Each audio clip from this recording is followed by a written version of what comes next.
je salue toute la belle classe. Merci beaucoup à tous.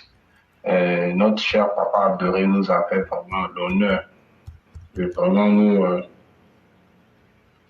nous faire un discours très intéressant, très encourageant, très motivant, un discours offensif qui ne nous a pas laissé indifférents. Voilà, je pense que c'est vraiment quelque chose à saluer. J'ai vraiment voulu parler, j'ai aimé parler ce soir pour dire merci à notre papa. Merci beaucoup à notre papa. C'est ce genre de discours que nous attendons. Je pense que ça rentre vraiment dans la droite ligne de nos idéaux et notre volonté. Voilà. Et quand on a un président, un leader charismatique, un grand homme, quelqu'un même qui ne ménage ni sa santé, ni son âge pour pouvoir être présent pour l'édification de la nation, il nous fait ce genre de discours, vraiment, ça ne peut que nous encourager, nous galvaniser davantage. Dans ce sens-là, j'ai vraiment aimé son discours où il a parlé vraiment de la puissance de notre armée et il a vraiment rassuré, nous a vraiment rassuré, il a aussi averti nos opposés concernant leur velléité et que bon, je pense que maintenant ils savent ils savent à quoi s'attendre et que je pense que le message est bien passé. Le président il parle pas trop.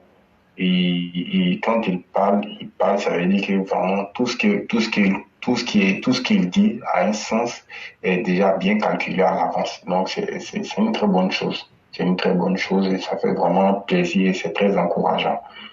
Et maintenant, moi, je me demande mais, que cache la demande des opposants concernant, soi-disant, le troisième mandat du président, de notre père, le président El Ouattara. Bon, pour moi, ils sont dans une mascarade, ils sont dans du folklore. Bon, c'est des gens qui sont habitués à, voilà, c'est le parti de la porcherie.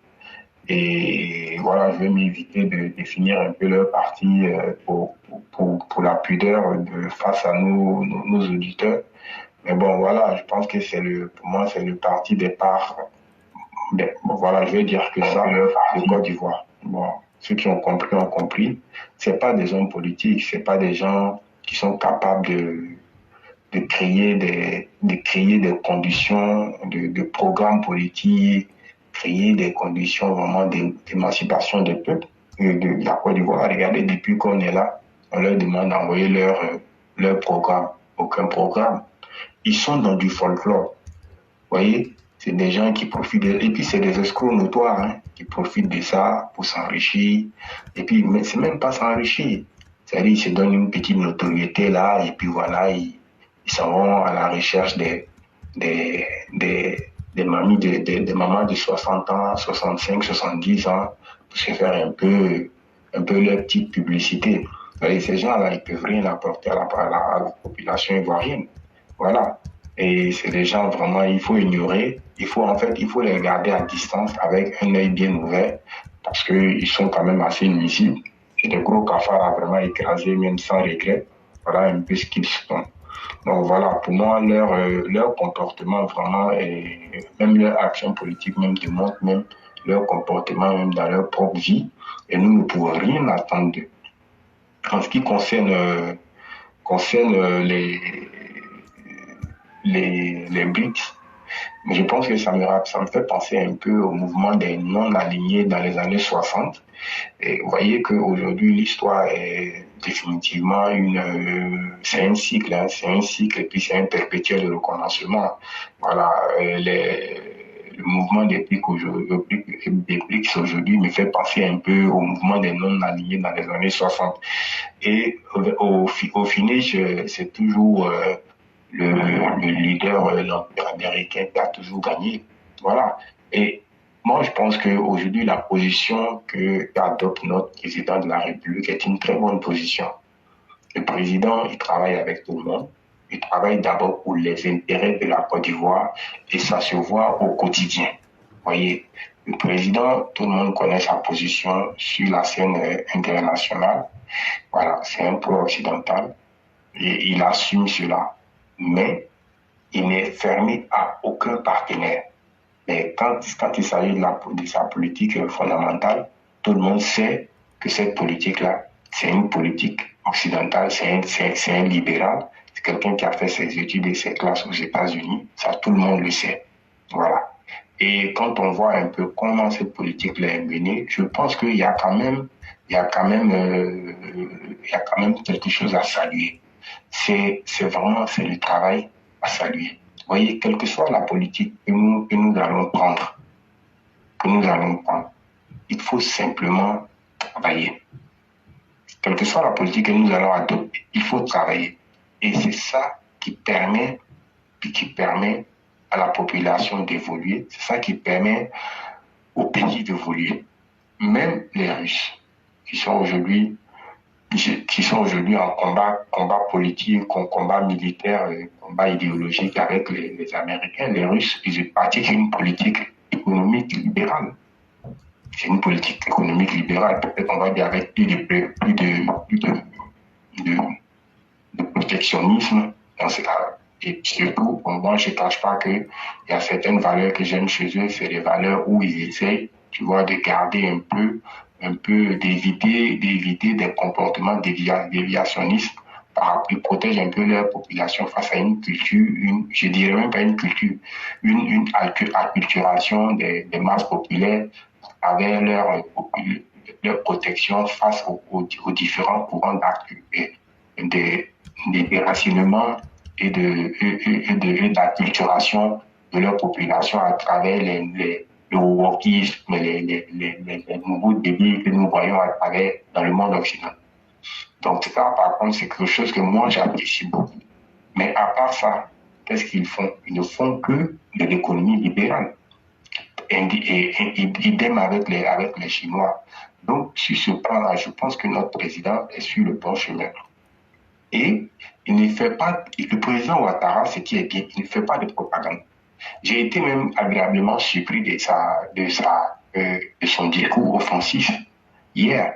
Parce que, bon, je pense qu'aussi c'est le contexte qui a prêté à cela, parce que nous sommes en pleine campagne et électorale, donc le président doit mettre les troupes en confiance en tant que lui, le chef, le grand chef, il doit mettre ses troupes en confiance. C'est tout à fait normal. Sinon, bon, c'est quelqu'un de très mesuré et très élégant dans la façon de faire. Mais de temps en temps, nous l'aimons aussi le voir comme ça.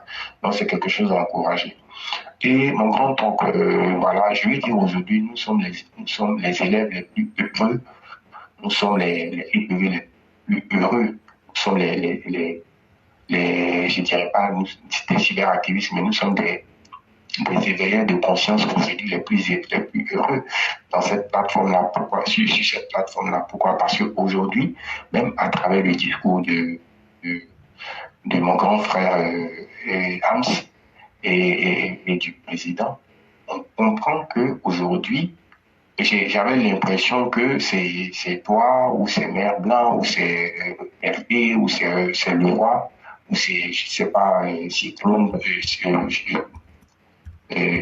EPV, l'un des nôtres qui faisait un discours.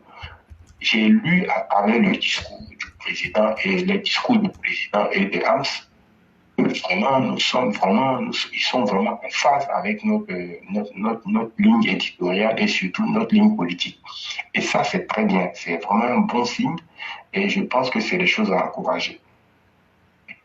Maintenant, que nos opposés vraiment se méprennent et qu'ils arrêtent de rêver. Quand on demande au président Ouattara de ne pas faire un troisième mot, je sais pas, bon, il s'amuse à trouver des mots comme ça pour se rendre intéressant. Il ne faut pas calquer, comme on dit, il ne faut pas calquer ce qui se passe ailleurs. Et puis, il n'y a aucune raison politique, aucune raison valable qui permet de dire certaines choses. Vous croyez que c'est en disant ce qui se passe au Sénégal, c'est en disant ça que vous allez créer des émeutes en Côte d'Ivoire. Mais les gens, même là, même, quand même, sont déjà même, ils vous vomissent. Vos propres supporters vous vomissent. Pourquoi? Parce qu'aujourd'hui, ils ont les yeux ouverts. Comme on dit, Ivoirien à Dieu est déjà maintenant. Donc, toute votre mascarade là, ça ne peut pas marcher. Vous-même, vous faites vos mouvements là, mais personne ne vous suit, à part entre vous là-bas, là, et vos chéris que vous cherchez en vous là. Personne ne vous suit.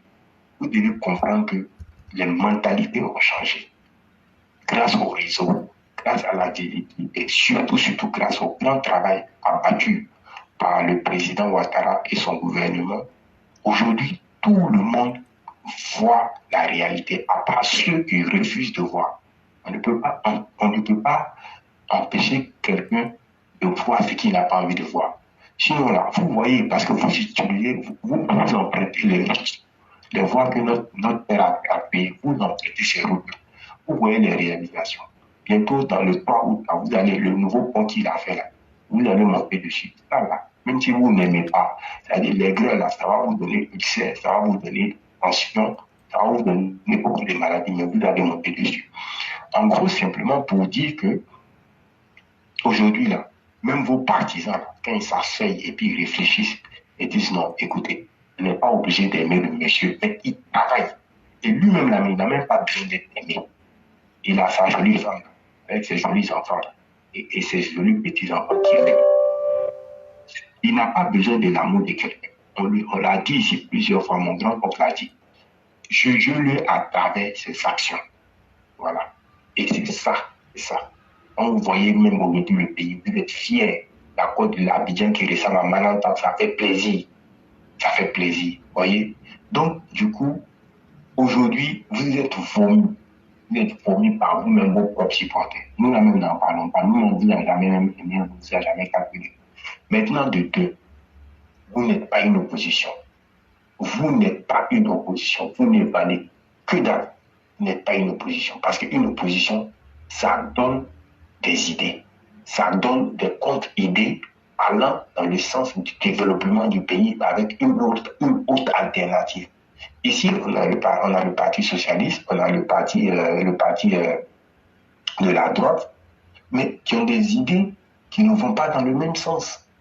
Voyez? Et c'est ça qui permet aux électeurs de juger quel est le meilleur compromis ou quel est le meilleur parti qui est capable de diriger. Mais qu'est-ce que vous proposez? Vous proposez que dans du folklore. Oui, faut qu'il parte. Quand on vous demande faut qu'il parte, pourquoi il doit partir? Vous n'êtes même pas capable même de justifier cela. Vous, en 2015, vous avez voté une constitution. Cette constitution-là, elle a été appréciée, approuvée par toutes les chambres constitutionnelles, que ce soit le Sénat, que ce soit l'Assemblée nationale. Elle a été approuvée de façon démocratique. Quel est le problème? Bon, il part sur quel argument juridique, quel argument politique? Rien. Donc, il faut arrêter. Et surtout que ce n'est pas le président Ouattara, malgré son âge, ce n'est pas un roi fainéant. On a vu ici des rois fainéants. Et on a vu aussi des griots. Des gens, même étant au pouvoir, ils faisaient en même temps le travail des opposants. Ils criaient sur tous les toits. Mais lui, ce n'est pas le cas. Il n'a pas le temps de faire du bruit parce qu'il travaille. Bon, sur quel argument il doit partir? Bon, arrêtez vos rêveries, arrêtez votre folklore. La politique se veut encore plus sérieuse que cela. Et donc, si vous ne comprenez pas cela, ça sera vraiment dommage pour vous et vous n'allez jamais réussir à vous dépasser parce que vous ne pouvez pas vaincre le RHDP avec ce genre de trucs. Mais essayez vous-même de vous dépasser, d'essayer de vous-même d'évoluer.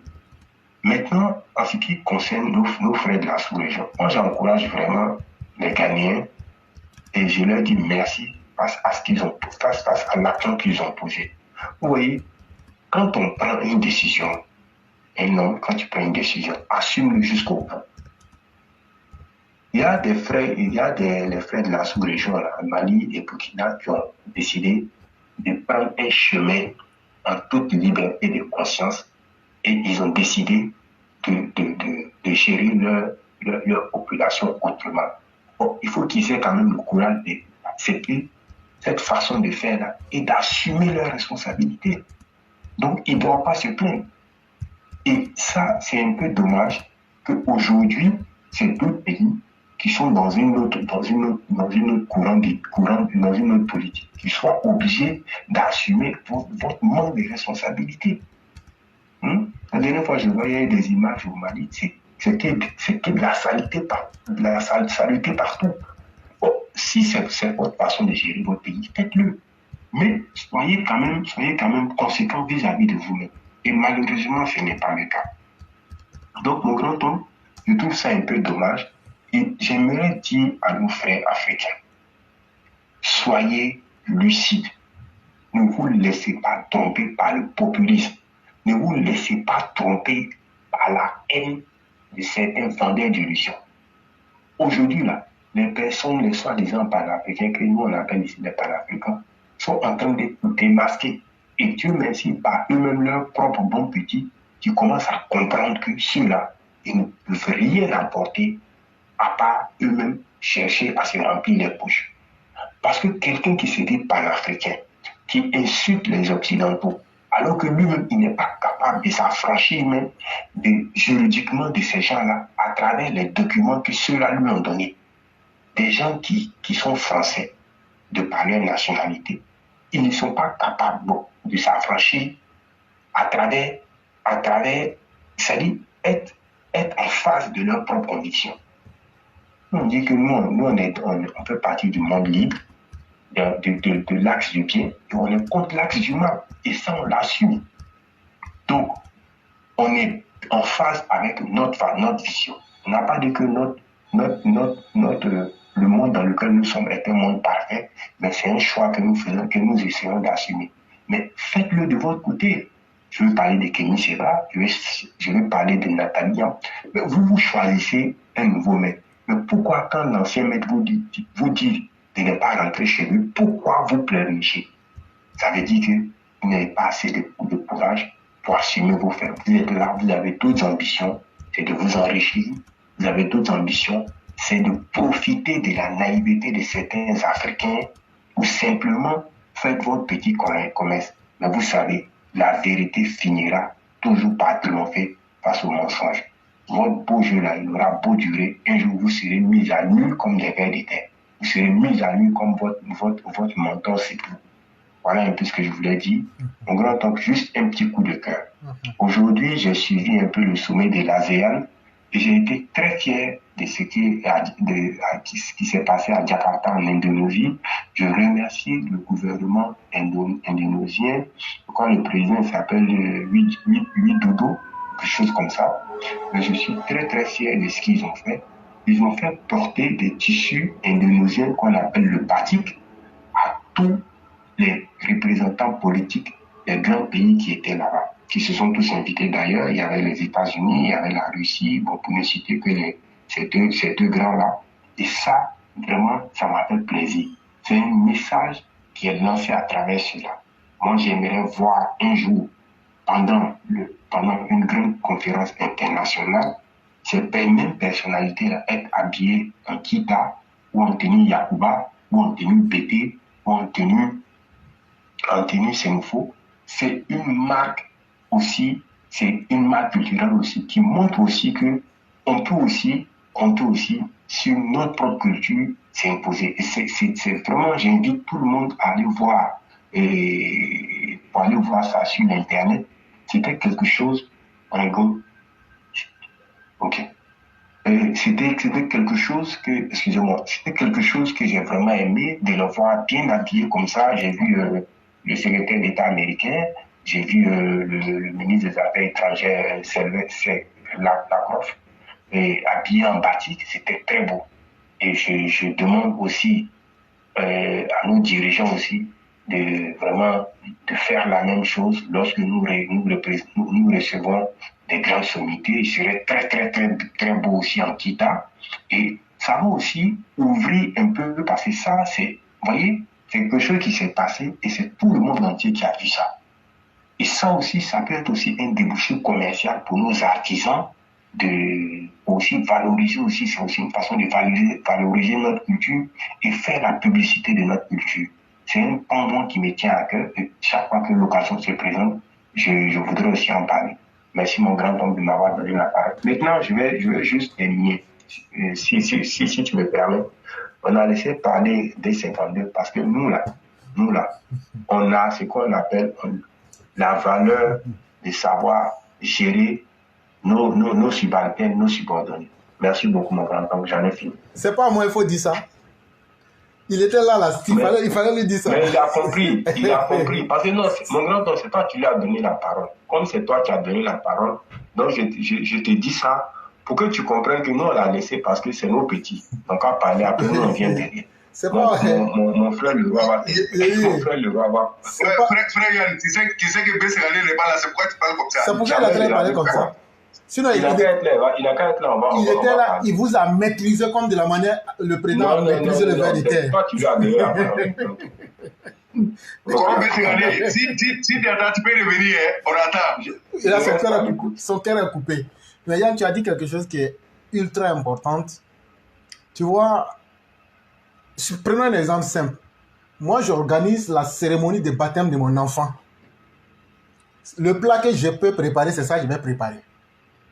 Ce ne sont pas les invités qui vont me dire, comme bon, moi j'ai accepté de venir, il faut préparer viande de mouton, il faut préparer viande de chat ou même viande de temps en temps. Dans la vie, là, tu peux te tromper sur ce que les autres te proposent. Mais toi-même, là, tu ne dois pas te tromper sur ce que tu proposes aux autres. Tu as vu, les Indonésiens, eux, ne sont pas là pour parler. Nous, on est fiers de nous-mêmes. Non, nous, on est là, on est pan-africains. Tous les pays du monde sont riches. Chers panafricains, il faut qu'on vous dise ça clairement. Mais Dieu n'a pas donné... C'est là que j'aime un peu la mythologie de Prométhée où on parle un peu de la distribution des rôles et Dieu a donné la connaissance à l'homme.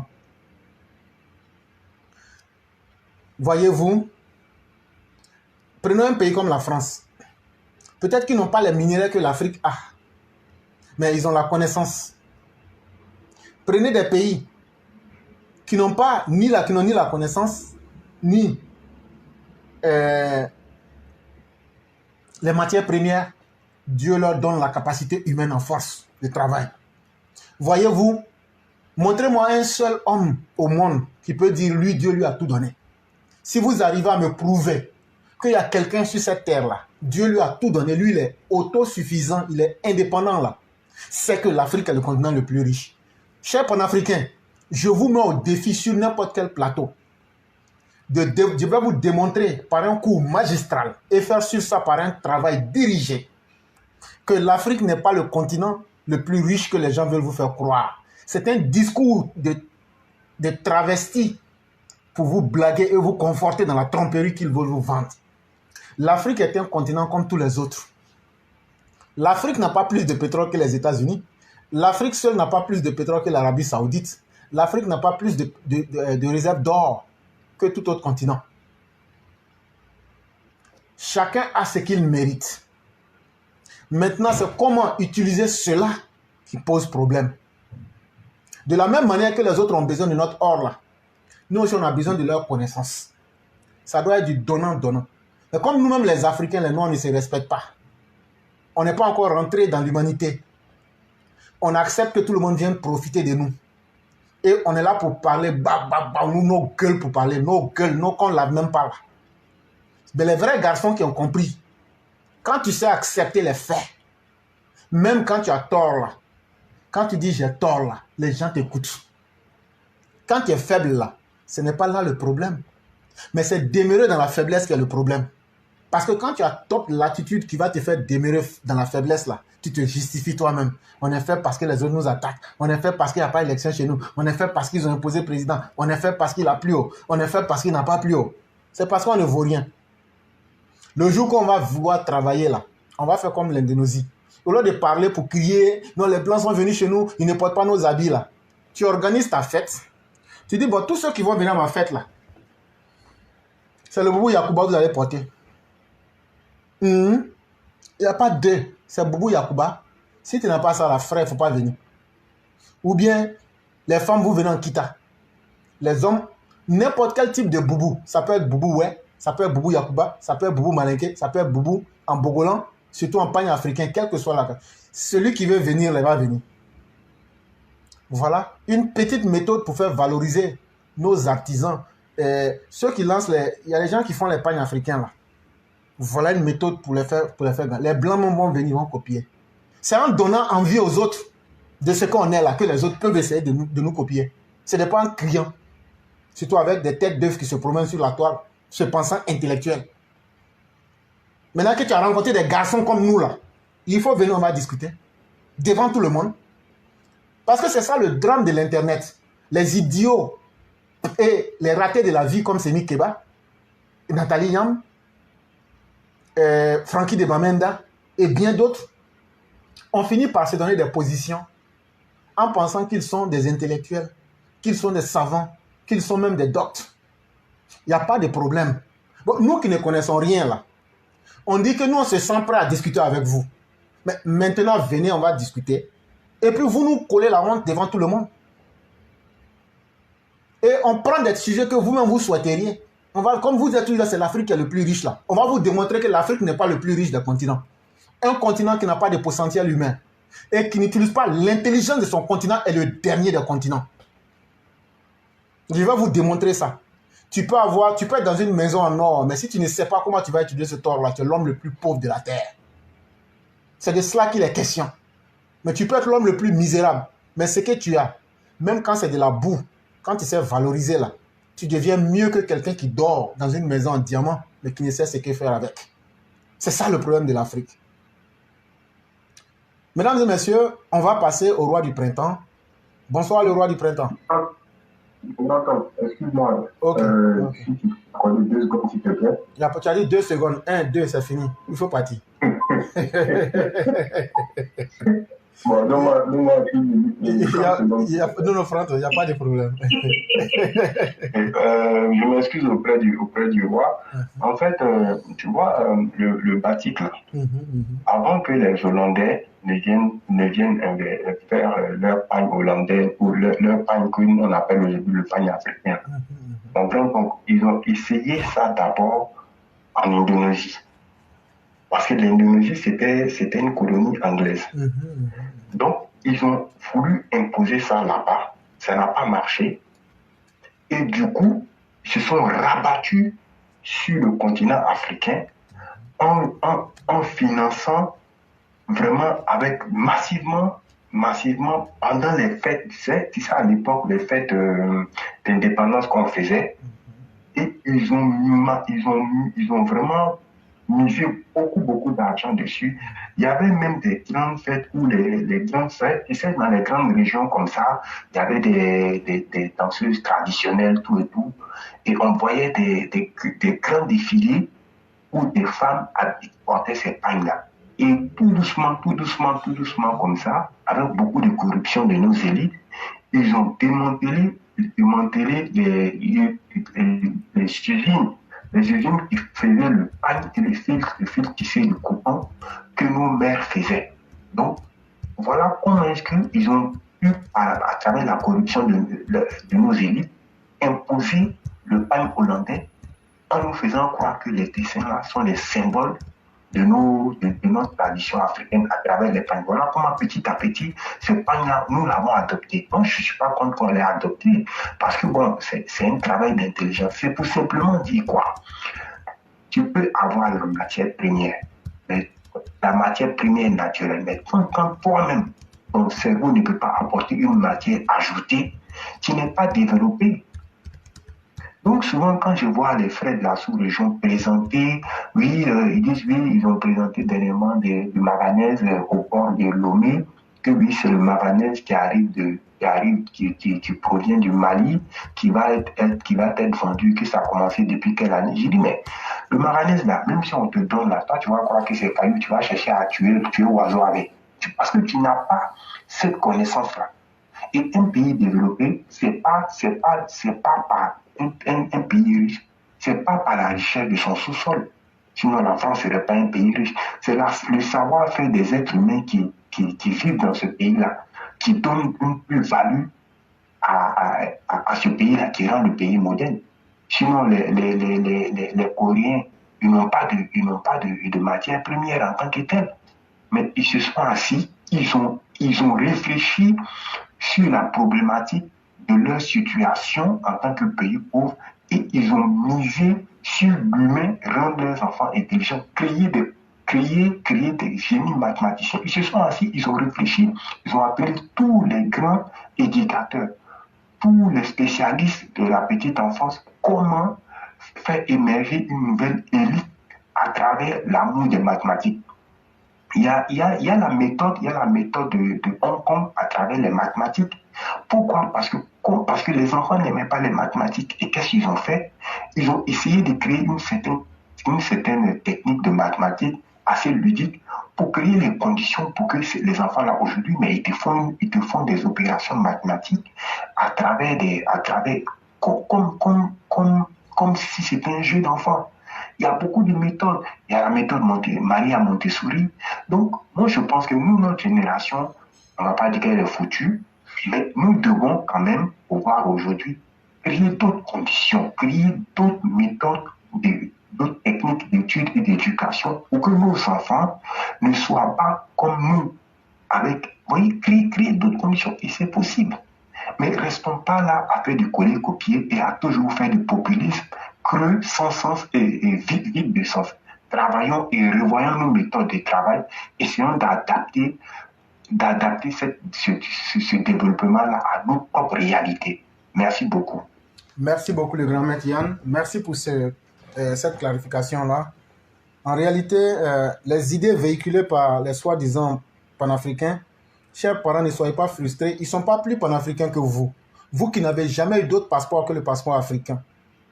Vous qui n'avez jamais quitté l'Afrique, c'est vous les premiers panafricains. Vous qui luttez chaque jour à travers un petit métier pour arriver à faire un plus en Afrique, c'est vous les vrais panafricains. Parce que c'est vous qui êtes dans la difficulté en Afrique là-bas. Et c'est vous qui assumez cette difficulté. Ce n'est pas moi, ce n'est pas ceux qui sont sur la toile qui sont en train de crier comme les Kémy Séba. Mais ils sont en train de compromettre l'avenir de nos enfants et de nos arrière-petits-enfants à venir en installant une idée de paresse et de facilité. Le vrai Africain là n'a pas besoin du diamant. On n'a pas besoin de l'or. On n'a pas besoin du cobalt ou du manganèse. On a besoin de réalités plus concrètes. Il faut d'abord nous remplir les ventres, nous éduquer pour pouvoir combattre avec notre cerveau au même niveau que les autres. C'est tout. En réalité, une vie là, ça ne demande pas beaucoup de choses. Ça demande deux choses fondamentales. Te maintenir en vie et puis te rendre meilleur. La seule chose qui peut vous rendre meilleur aujourd'hui, ce sont les écoles. Parce que si vous allez à l'école, vous allez être libre dans vos pensées. Vous allez être votre propre maître. Mais on vous dit non, vous êtes riche, vous êtes puissant parce que vous avez dans votre sous-sol le pétrole. Mais toi-même, tu ne sais pas ce que tu vas faire avec ça. Où est ta richesse? Ça sera la source même de ta mort. Parce que les autres vont venir chez toi. Avec leur connaissance, ils vont te combattre et puis prendre ça. C'est ce qui arrive à l'Afrique. Donc dites aux paresseux qui n'ont jamais pris attache avec, qui n'ont jamais eu une fiche de paye comme Kémy Séba, que quand on parle du vrai travail, c'est l'effort qu'on fournit pour produire quelque chose. Et qu'ils viennent d'abord travailler avant de savoir ce que c'est que construire un continent. Qu'il aille construire sa propre vie d'abord, plutôt que de compter sur 2 femmes ou 3 femmes qui travaillent pour le nourrir.